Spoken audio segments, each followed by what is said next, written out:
2026 தேர்தல் நெருங்கிட்டு இருக்கிற இந்த நேரத்தில் ஆளுங்கட்சியோட செயல்களை சிந்திச்சு அடுத்து நம்மளோட வாக்குக்கு யார் தகுதியானவங்கன்னு முடிவு செய்யறது ரொம்ப முக்கியமாகும். ஏன்னா தமிழ்நாட்டை பின்னுக்கு தள்ளிய அவங்களோட சாதனைகள், பொய்யான வாக்குறுதி போன்றவற்றை விமர்சன ரீதியா ஏன் ஆராய வேண்டும் அப்படின்னு உங்களோட நான் பகிர்ந்து கொள்ள விரும்புகிறேன். 2021 பயங்கரமான வாக்குறுதிகளோட திமுக ஆட்சிக்கு வந்தது. குறிப்பா வேலையில்லா திண்டாட்டத்தை ஒழித்தலும், கல்வியை மேம்படுத்தவும், பொருளாதார வளர்ச்சியை உறுதி செய்வோம் என்று கூறினர். ஆனா அவங்க ஜெயிச்சதுக்கு அப்புறம் என்ன நடந்தது? வாக்குறுதியில பல தாமதமாகி போச்சு, இல்லைன்னா நீர்த்து போச்சு, அப்படி இல்லைன்னா அவங்களோட கைவிடப்பட்டது, அப்படி இல்லைன்னா முற்றிலுமா புறக்கணிக்கப்பட்டது. வேலையில்லா திண்டாட்டம் என்பது ஒரு தீவிரமான பிரச்சனை. இவங்க அரசு அமைக்கும் போது இதை நாங்கள் ஒழிப்போம் அப்படின்னு தான் வந்தாங்க.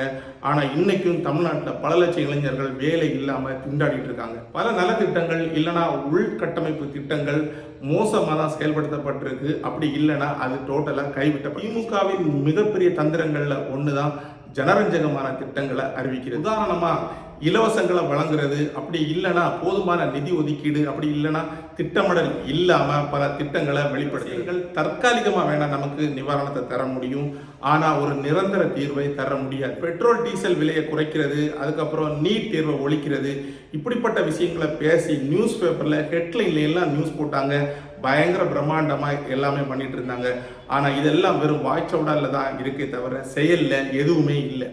கல்வியின் தரத்தை மேம்படுத்துதல், தொழில் தரங்களை மேம்படுத்துதல் போன்ற விஷயங்கள் எப்பவுமே பின்தங்கிய நிலையிலே இருக்கு. ஏன்னா இவங்க சின்ன சின்ன வேற விஷயங்கள்ல கவனம் வைக்கிறதுனால இது எப்பவுமே பின்தங்கிய நிலையிலே இருக்கு. அது மட்டும் இல்ல, மிக முக்கியமா நாம கவனிக்க வேண்டிய விஷயம், திமுக ஆட்சியில ஊழல் குற்றச்சாட்டுகள் பல முறை எழுந்திருக்கு. இதுல நில மோசடி தொடங்கி பொது நிதியை தவறா பயன்படுத்துறது வரை. அது மட்டும் இல்லாம இந்த அரசாங்கம் வெளிப்படைத்தன்மையை பாதுகாக்க தவறிட்டு தான் சொல்லணும்.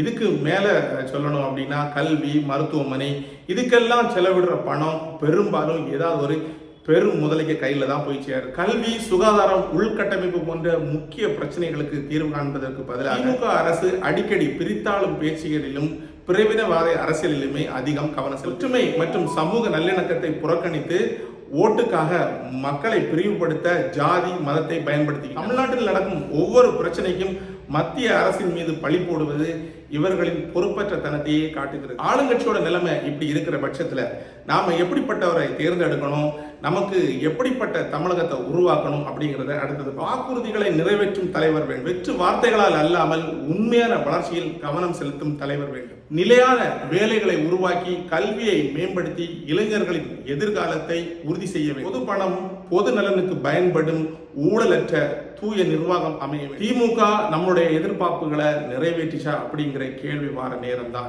உண்மையிலேயே இவர்கள் மக்களுக்காக தான் உழைத்தார்களா, அல்லது தமிழ்நாட்டின் வளர்ச்சியை விட தங்களுடன் அரசியல் பிழைப்புக்காக இதை செய்தார்களா? 2026 வெற்று வாக்குறுதிகள், பழிச்சென்ற பேச்சுகள், இப்படிப்பட்ட எதிரையுமே நாம் மயங்கிவிடக் கூடாது. தமிழ்நாட்டின் எதிர்காலத்திற்கு உண்மையான அக்கறை கொள்ளும் தலைவர்களுக்கு மட்டுமே வாக்களி. மாற்றத்தை கொண்டு வரும் சக்தி நமது கையில் உள்ளது. அதை ஒற்றுமையுடனும் நேர்மையுடன் பயன்படுத்துவோம். நன்றி.